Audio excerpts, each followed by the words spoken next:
नमस्ते बच्चों, आज हम विस्मयादि बोधक अव्यय यह व्याकरणिक विषय पढ़ेंगे।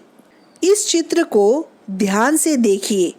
इस चित्र को देखकर आपके मुख से पहला शब्द कौन सा आया? वाह। शेर को देखकर हम कहेंगे बाप रे।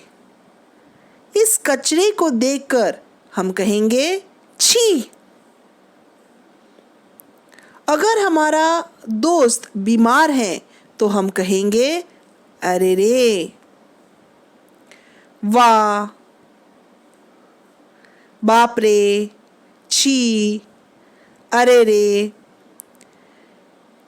इन शब्दों को व्याकरणिक भाषा में क्या कहते हैं आपको पता है? जिन अव्ययों से हर्ष, शोक, विस्मय, घृणा, क्रोध आदि मनोभाव प्रकट होते हैं, उन्हें व्याकरणिक भाषा में क्या कहा जाता है? उन्हें कहा जाता है विस्मयादि बोधक अव्यय।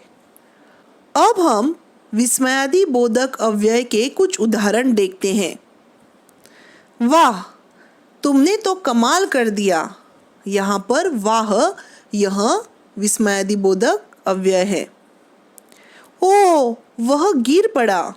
ओह, उफ, आज कितनी गर्मी हो रही है। उफ। शाबाश, ऐसे ही तरक्की करते रहो।